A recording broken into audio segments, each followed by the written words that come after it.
Friends, this is जीवी Satish once again. जीवी Satish motivation से स्वागत आप सभी का स्वागत है। और आज मैं बहुत इंपॉर्टेंट टॉपिक के ऊपर बात करना चाहता हूं, जो कि करंट सिनेरियो में बहुत ज़्यादा उस वर्ड को यूज़ किया जा रहा है और लोगों को लग रहा है ये कुछ नया टाइप का वर्ड है। और वो नया टाइप का वर्ड नहीं है, वो इंग्लिश में यूज़ किया जा रहा है, इसलिए हमें नया टाइप का लग रहा है। उस वर्ड का नाम है nepotism, right. So actually Bharat में ये वर्ड तो बहुत पुराना है और बहुत समय से ये वर्ड बड़ा हावी है, और ये वर्ड है नेपोटिज्म। जी हाँ, नेपोटिज्म मीन्स भाई भतीजावाद, राइट, गुटबाजी एंड पक्षपात, राइट। ये है the real meaning of nepotism. तो मैं क्या किसी स्पेसिफिक व्यक्ति को लेके वीडियो बना रहा हूँ? बिल्कुल नहीं।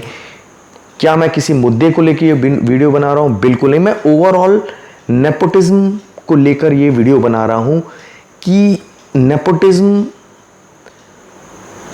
को कैसे हैंडल किया जा सकता है, क्योंकि ये जो चैनल है ये मोटिवेशनल चैनल है और जो कि ट्रांसफॉर्मेशन पे काम करता है ताकि लोगों की लाइफ ट्रांसफॉर्म हो।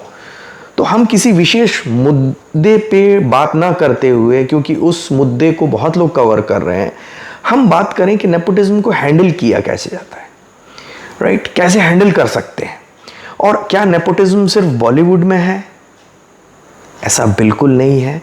नेपोटिज्म हर जगह है, भाई भतीजावाद हर जगह है, छोटे छोटे कामों में है। हो सकता है हम लोग भी कभी कभी भाई भतीजावाद करते हो, राइट। हर जगह पर है, चाहे आप कोई भी प्रोफेशन ले लें, कोई भी any profession you can choose, वहाँ भाई भतीजावाद है। और उसके पीछे एक साइंटिफिक रीज़न है, साइकोलॉजिकल रीज़न है कि लोग सेल्फ लव वाले कम होते हैं और नार्सिसिज्म उनमें हावी होता है। तो नार्सिसिज्म जो है वो पहले अपना देखता है, फिर बचा कुचा दूसरों का देखता है। ये नार्सिसिज्म है और ये वर्ल्ड नार्सिसिस्टिक हो चुका है, बहुत ज़्यादा नार्सिसिज्म बहुत ज़्यादा बढ़ चुका है, राइट। सो तो क्या नेपोटिज्म का मैं सपोर्ट कर रहा हूँ? बिल्कुल नहीं, बिल्कुल होना ही नहीं चाहिए। नेपोटिज्म होना ही नहीं चाहिए और बिल्कुल भाई भतीजावाद नहीं होना चाहिए। एक हेल्दी प्लेटफॉर्म होना चाहिए हर इंडस्ट्री में, हर तरह के प्रोफेशन में। लेकिन ये होता है, राइट, और ये है, इट्स ए फैक्ट। हमें ये एक्सेप्ट करना पड़ेगा। तो इसे हैंडल कैसे करना है? तो क्या हैंडल, मैं क्या किसी स्पेसिफिक इंडस्ट्री के बारे में बात कर रहा हूँ? नहीं, मैं ब्रॉड वे में बात कर रहा हूँ। आप जॉब करते हैं, वहाँ नेपोटिज्म आप हैंडल करते हैं। इवन परिवार में नेपोटिज्म आप हैंडल करते हैं। इवन ज़मीन जायदाद में आप नेपोटिज्म हैंडल करते हैं। आप गवर्नमेंट जॉब में नेपोटिज्म हैंडल करते हैं। आप प्राइवेट जॉब में नेपोटिज्म हैंडल करते हैं। आप कोई एडवोकेट है तो वो नेपोटिज्म हैंडल करते हैं। कोई फिजिशियन है, डॉक्टर है, वहाँ पे नेपोटिज्म हैंडल करना पड़ता है लोगों को। कहीं पे कोई प्रोफेशन है, वहाँ पे हर फील्ड में, क्योंकि ये एक थॉट प्रोसेस है कि सामने वाला अगर पावरफुल है तो वो पहले अपने लोगों पे ध्यान देगा या अपने लोगों को लाना चाहेगा, साथ में दूसरे लोगों को दूर करने की कोशिश करेगा। तो क्या सिर्फ नारे लगाने से, इसका विरोध करने से आप इसे हैंडल कर सकते हैं? बिल्कुल इसका विरोध करना चाहिए और बिल्कुल करना ही चाहिए। मैं भी इसका विरोध करता हूं। लेकिन क्या इससे हैंडल किया जा सकता है? नहीं किया जा सकता, क्योंकि नेपोटिज्म एक थॉट प्रोसेस है। अब मान लीजिए कोई व्यक्ति इंटरनली सोच रहा है कि मुझे इस व्यक्ति को आगे बढ़ाना है, तो आप रोक सकते हैं? नहीं रोक सकते। वो इंटरनली सोच रहा, हो सकता है वो बाहर एक्सप्रेस ना कर रहा हो, लेकिन वो इंटरनली सोच रहा है। तो इंटरनली सोच रहा है तो आप किसी की इंटरनल थॉट प्रोसेस को आप रोक नहीं सकते, राइट। ये हर इंडस्ट्री में होता है, ऑल ओवर द वर्ल्ड ये होता है। तो इसे कैसे हैंडल किया जा सकता है? इसे हैंडल किया जा सकता है इंटरनल क्वालिटीज को डेवलप करके।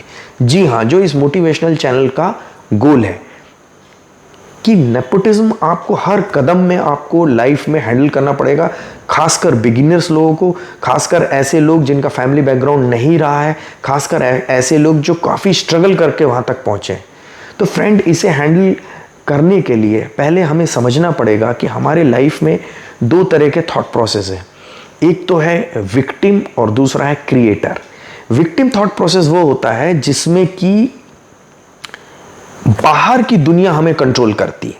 वो विक्टिम थॉट प्रोसेस है कि इन्होंने ऐसा कर दिया इसलिए मैं ऐसा हो गया, इन्होंने ऐसा ये किया इसलिए मैं ऐसा हो गया, यहाँ से ऐसा हुआ इसलिए मैं ऐसी हो गई, यहाँ से ऐसा हुआ इसलिए मैं ऐसा हो गया, ये परिस्थितियाँ मेरे पास आई इसलिए मुझे अपॉर्चुनिटी नहीं मिल पाई, या ऐसा हुआ इसलिए। मतलब बाहर की दुनिया आपको कंट्रोल कर रही है।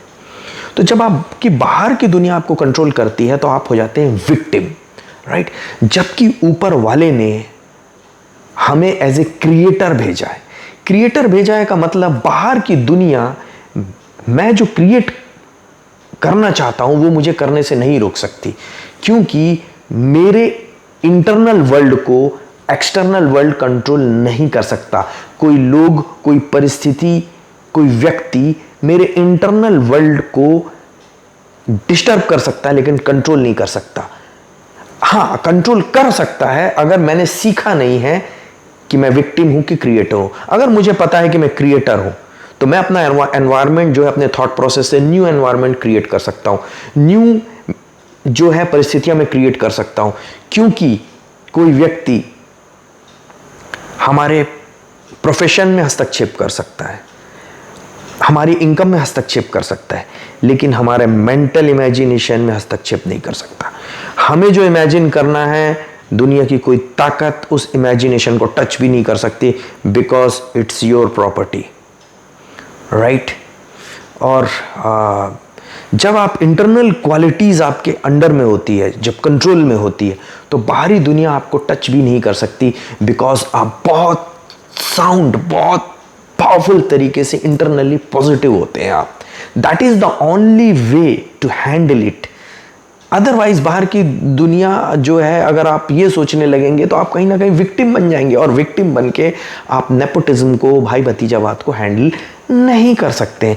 आपको एज ए क्रिएटर हैंडल करना पड़ेगा। मैं एक एग्जांपल दे रहा हूँ कि हिटलर ने, एक बहुत बड़े साइकेट्रिस्ट हैं, और psychiatrist and psychologist both, Victor R Frankl, उनको अपनी जेल में बंद कर रखा हुआ था। वो हिटलर के कैंप्स में रहते थे, और ज्यूस लोगों को तो बहुत प्लान्ड वे में मारा जा रहा था वहाँ पे, और वो ज्यूस थे। और विक्टर आर फ्रैंकल बहुत बड़े साइकेट्रिस्ट थे, और विक्टर आर फ्रैंकल के सामने हजारों लाखों ज्यूस लोगों को मार दिया गया। फ्रेंड सोचिए, इतना एक्सट्रीम कंडीशन में थे कि कब अगले सेकंड में उनकी मौत होने वाली उन्हें पता नहीं था। ऐसे समय में उन्होंने एक चीज खोजी। चाहे आपकी परिस्थिति कितनी भी खराब हो, आपके पास दो चॉइसेस होती है, रिएक्शन और रेस्पॉन्ड। कि आप रिएक्टिव होते हैं कि रेस्पॉन्स करना सीखते हैं, राइट। रेस्पॉन्सिबल का मतलब ही होता है ability of response, that is called responsibility. मतलब रेस्पॉन्स करने की जो एबिलिटी होती है, दैट इज कॉल्ड रेस्पॉन्सिबिलिटी। वहां से रेस्पॉन्सिबिलिटी वर्ड आया है। तो मैक्सिमम जो जनता होती है वो रिएक्टिव होती है, और रिएक्टिव का मतलब ये होता है कि आप विक्टिम है। मतलब बाहर की परिस्थितियों में आपका कोई कंट्रोल नहीं है, बाहर की परिस्थितियां आप ठीक नहीं कर सकते, ये आप मान के चलते हैं। मतलब कोई थर्ड पर्सन आपकी लाइफ को कंट्रोल कर सकता है, आपकी अपॉर्चुनिटी को कंट्रोल कर सकता है, आपकी किस्मत को कंट्रोल कर सकता है, आपकी इनकम को कंट्रोल कर सकता है। ये जो थॉट प्रोसेस है, ये विक्टिम थॉट प्रोसेस है। और क्रिएटर थॉट प्रोसेस जो है, वो थॉट प्रोसेस ये है कि बाहर की परिस्थितियां कुछ भी हो, मेरे पास रेस्पॉन्स करने की एबिलिटी है, मतलब मेरे अंदर रेस्पॉन्सिबिलिटी है। और उस समय विक्टर आर फ्रैंकल ने जो भी नेगेटिव थॉट्स है उसको छोड़ के मेंटल इमेजिनेशन से वही थॉट रिप्लेस किया जो वो चाहते थे, और वो क्रिएटर बन गए। बाद में वो वहां से बाहर आए और 92 ईयर्स तक वो जिंदा रहे।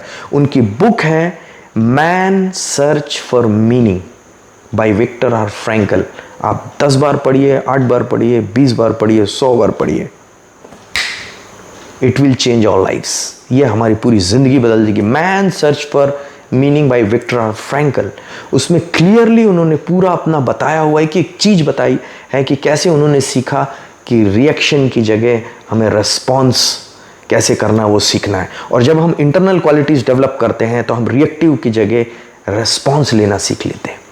तो ऐसे ही जब हम नेपोटिज्म को हैंडल कर रहे होते हैं, राइट, पक्षपातपूर्ण वातावरण को जब हम हैंडल कर रहे होते हैं, तो हमें यह समझना चाहिए कि बाहर का व्यक्ति मेरी सोच को कंट्रोल नहीं कर सकता, मेरी सोच को सिर्फ एक व्यक्ति कंट्रोल कर सकता है, वो मैं खुद।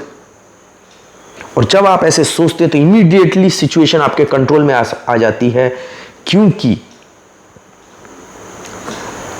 आप जो हैं, आप ये समझ चुके हैं कि you are the master of your fate. जो नेपोलियन हिल ने कहा है, Law of Success, Think and Grow Rich में बार बार उन्होंने कहा, you are the master of your fate, right?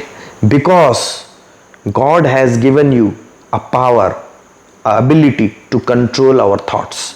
भगवान ने हमें अपने विचारों को कंट्रोल करने की एबिलिटी दी हुई है। उसको जब हम डेवलप करते हैं तो बाहर की दुनिया हमारे विचार को कंट्रोल नहीं कर सकती।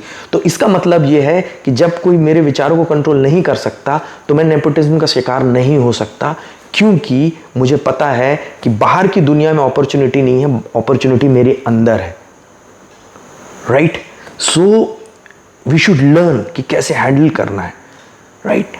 एंड एक एक आदमी जब ये चीज़ सीखता है कि हम लोग क्रिएटर हैं, हम लोग विक्टिम नहीं हैं, हम क्रिएटर हैं, तो हम क्रिएट करते हैं, राइट? मैं बात कर रहा हूँ ओवरऑल सिनेरियो में, किसी स्पेसिफिक एग्जाम्पल को मैं नहीं लेना चाह रहा हूँ, क्योंकि स्पेसिफिक एग्जाम्पल लेने पे हम नहीं सीखेंगे, हम मुद्दा बेस्ड बातें कर लेंगे, राइट? मुद्दे बेस्ड बातों में हमें कुछ भी सीखने को नहीं मिलेगा। हमें सीखने को मिलेगा जब हम थॉट प्रोसेस के बारे में सीखेंगे, इंटरनल क्वालिटीज़ के बारे में सीखेंगे, विल के बारे में सीखेंगे, डिज़ायर के बारे में सीखेंगे, मेंटल इमेजिनेशन के बारे में सीखेंगे, राइट? और मुझे बड़ा आश्चर्य है, मुझे बहुत आश्चर्य है कि एक क्वांटम फिजिक्स का जानकार व्यक्ति ऐसे स्टेप कैसे ले सकता है। बिकॉज क्वांटम फिजिक्स में पहले ही सिखाया जाता है कि everything is vibration, everything vibrates. Newtonian physics जो होता है वो कहता है कि एवरीथिंग इज मैटर, और क्वांटम फिजिक्स सिखाता ही ये है कि एवरीथिंग इज वाइब्रेशन। मतलब जब आप गलत वाइब्रेशन का शिकार होते हैं तो आप अपनी वाइब्रेशन को चेंज करके उससे बाहर आ सकते हैं। ये क्वांटम फिजिक्स में सिखाया जाता है, तो मुझे बहुत आश्चर्य है, राइट? एनीवेज, तो वाइब्रेशन आप चेंज कर सकते हैं। वाइब्रेशन कैसे चेंज कर सकते हैं? इमेजिनेशन को एक्टिवेट करके, एल्केलाइन डाइट, एल्केलाइन वाटर लेके, हेल्दी डाइट लेके, एक्सरसाइज करके, ऐसी डाइट लेके जिसमें डोपामाइन लेवल और सेरोटोनिन हार्मोन आपके ज़्यादा बढ़ते हों, वो लेके, थॉट प्रोसेस को कंट्रोल करके, और रिस्पॉन्सिबिलिटी को सीख के, हर परिस्थिति में आपके पास चॉइसेस होती हैं कि आप रिएक्टिव बनेंगे कि रिस्पॉन्स करेंगे। जब आप रिस्पॉन्स करना सीख जाते हैं तो लाइफ का मजा ही कुछ और होता है। और सबसे बड़ा प्रिंसिपल जो है, जिसको वैक्सीन कहेंगे, चाहे भाई भतीजावाद हो, चाहे कोई वाद हो, चाहे दुनिया की कितनी भी नेगेटिव परिस्थिति हो, एक बहुत बड़ा वैक्सीन है जो आपको हमेशा मदद कर सकता है, हमेशा बचा सकता है, और उसका नाम है ग्रैटिट्यूड, प्रिंसिपल ऑफ ग्रैटिट्यूड। कोई भी परिस्थिति हो, कहिए थैंक गॉड, आपने जो मुझे दिया है वो बहुत दिया है, थैंक गॉड। वो हमारे कंट्रोल में है, कोई और कंट्रोल नहीं कर सकता। थैंक गॉड, मैं जिस स्थिति में भी हूँ बहुत अच्छी स्थिति में हूँ, और जो स्थिति भी मेरी आगे आएगी बहुत अच्छी स्थिति में आएगी, बहुत अच्छी स्थिति रहेगी, और एडवांस में हम ग्रैटिट्यूड में आ सकते हैं, थैंकफुल हो सकते हैं। तो फ्रेंड्स, जब हम इंटरनल क्वालिटीज़ में बात करते हैं तो हमारा एक पैराडाइम बन जाता है, और वो पैराडाइम इतना स्ट्रांग होता है कि हमेशा हमें अच्छी परिस्थितियां आकर्षित करता है, बुरी परिस्थितियों से बचाता है, सर्कमस्टेंसेस से बचाता है। मेरी बहुत संवेदनाएं हैं सारे लोगों से जो कि नेपोटिज्म फेस करते हैं, लेकिन मैं ये कहूँगा कि दुनिया की कोई भी प्रॉब्लम है उसका सॉल्यूशन इंटरनल वर्ल्ड में है, एक्सटर्नल वर्ल्ड में नहीं है, इंटरनल वर्ल्ड में है। बिकॉज ऊपर वाले ने हर एक आदमी को सुप्रीम पैदा किया है और क्रिएटर बना के भेजा है, ना कि विक्टिम।